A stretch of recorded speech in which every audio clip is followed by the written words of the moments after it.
So now for a topic that's near and dear to my heart, blended learning. Just to give you some history, we had about 77 classes last year signed into blended learning course shells, and it represented about 152 active students because what often happened was we created a course shell, had the students and teacher enrolled in the course, but beyond the training for the teacher, nothing more kind of happened, and there wasn't the ongoing support and touch base with those teachers to see if they needed something to get them going or what the problems were. So we did find that while we created a number of courses, the uptake wasn't necessarily as high as we saw. And so that's a change. With me coming in this year in this new role, my job is to work on improving that. To give you some idea of the tools that we commonly have in our board, we use First Class. We've used it for the last 10 years. First Class teachers and students each have accounts inside of First Class, and teachers are able to create and modify conferences within First Class. So a lot of our teachers actually created some learning management systems within First Class and created some blended courses. They have course discussions. They have spots to drop content. They have a course calendar, and they also would have a Dropbox that they've created. So a number of teachers are actually working in that system. And over the years, we've seen that kind of grow and wane as time goes on. One of the things is that First Class is not a great learning management system. And so as a result, we found that teachers were looking for other options. A few years back, we created the Commons. The Commons is a blogging platform based on WordPress. And the Commons was created originally to be an open blogging platform for students to participate in safe blogging.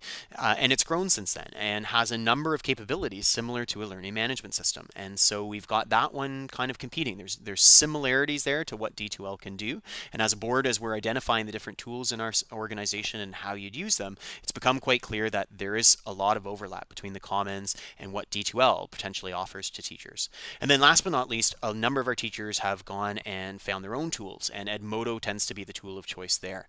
Edmodo use in our board has proliferated, and reality-wise, it's something that we've got to get a handle on and try to bring teachers back under the fold of using a board provision tool. Part of the problem with Edmodo is around the licensing, so teachers need to have parental sign-off in order to have the students create accounts, and we don't always have that taking place. Teachers need to keep records of the terms of service being signed off by the parents, and we know that's not happening. And then there's also a loss of intellectual property rights. So we know that within Edmodo, when a teacher posts any content or a student posts an assignment, that's actually now property of Edmodo, and they've lost their intellectual property rights to that content. Teachers aren't always aware of that, and yet they're still using that service. So we're working actively to kind of promote some of the reasons why it would be beneficial to move back into D2L as our tool.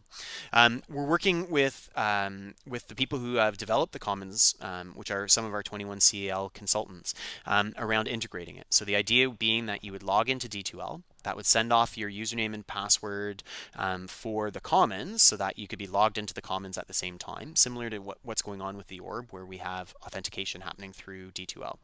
The idea being that once we've got that integration in place, we'll be able to turn off some of the common features inside of the Commons so that access to content, course calendar, discussion boards, and the like will take place within D2L. But if you want a public blogging platform, that will happen in through the Commons, and it's all one-stop shopping. So you go into D2L and you automatically, without having to sign into a separate website or do any other work, have access to your Commons platform as well.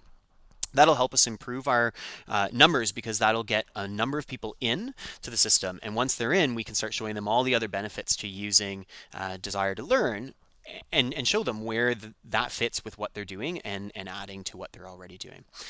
We've been doing a number of integrations. So we've done the Google Docs integration as well so that we can use Google Apps within D2L. We have a board provisioned Google App Server, so we're working actively to get teachers and students using Google Docs to collaborate and submit through that. We've done the Orb integration so that teachers can go out to the Orb, grab a lesson and embed it right into their lesson, right into their course shell without any additional work. And we are looking at using the Learning Object Repository. Now, I know the ministry is coming out with policy around that, but we're looking at that as a great tool for our teachers to be able to share content. It's one of the biggest downsides to First Class. They would create great things inside of First Class, but then there was no real good mechanism to share that. We're looking at using the Learning Object Repository as a strategy for teachers to share good lessons and content that they've created with other teachers in their course, so that they're able to actually share share those content.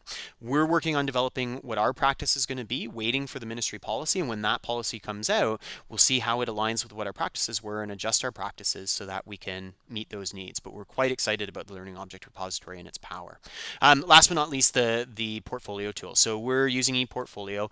We're encouraging our careers teachers to use ePortfolio with their students. We're excited about the new careers course coming out in semester 2 because I think that will be a good way to make more teachers engaged with blended learning because we can show them the awesome course that's there.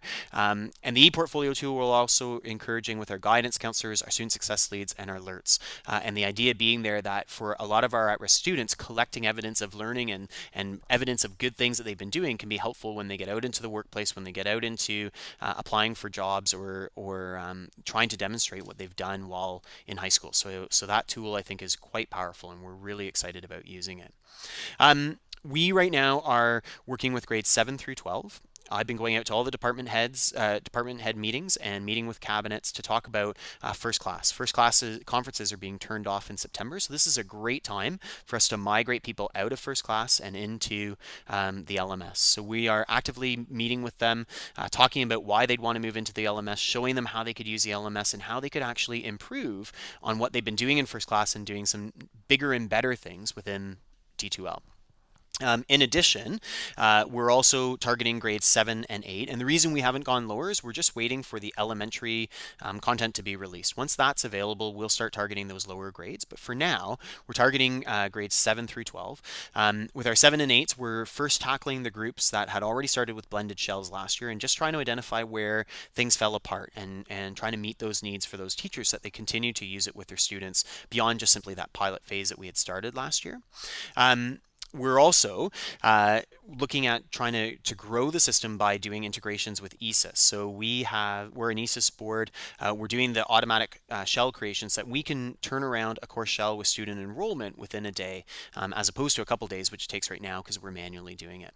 In terms of support for the teachers, we are meeting with teachers face to face. We're also putting out regular newsletters that show not only tips and tricks on and how-tos, which have supporting videos for the teachers so that they can actually watch a supporting video of how to do the things we're talking about in the newsletter, but also provide pedagogical reasons. And we're looking at how we could leverage something like an LMS to differentiate our instructional practice, to give better assessment feedback, to actually improve student learning by incorporating aspects of the LMS into our teaching practice. So the pedagogical piece alongside of the technical how-to piece I think will be a really good support for our teachers.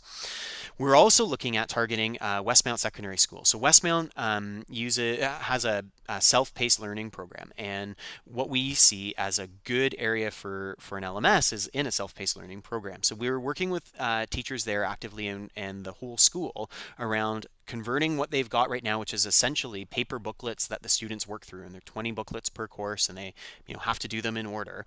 Looking at trying to turn that from this 20 paper booklet course into something more modern, which would be using the LMS, using the content and creating content so that you have this rich course where students can learn at their own pace, through differentiated instructional practice and also get good feedback, which are all areas within the Westmount program that are identified as key indicators of success of the program. So we're excited about that because I think there's a lot of potential if we can get Westmount involved and get the school moved over. That could be potentially a whole school that's accessing one area and accessing the LMS, which is great.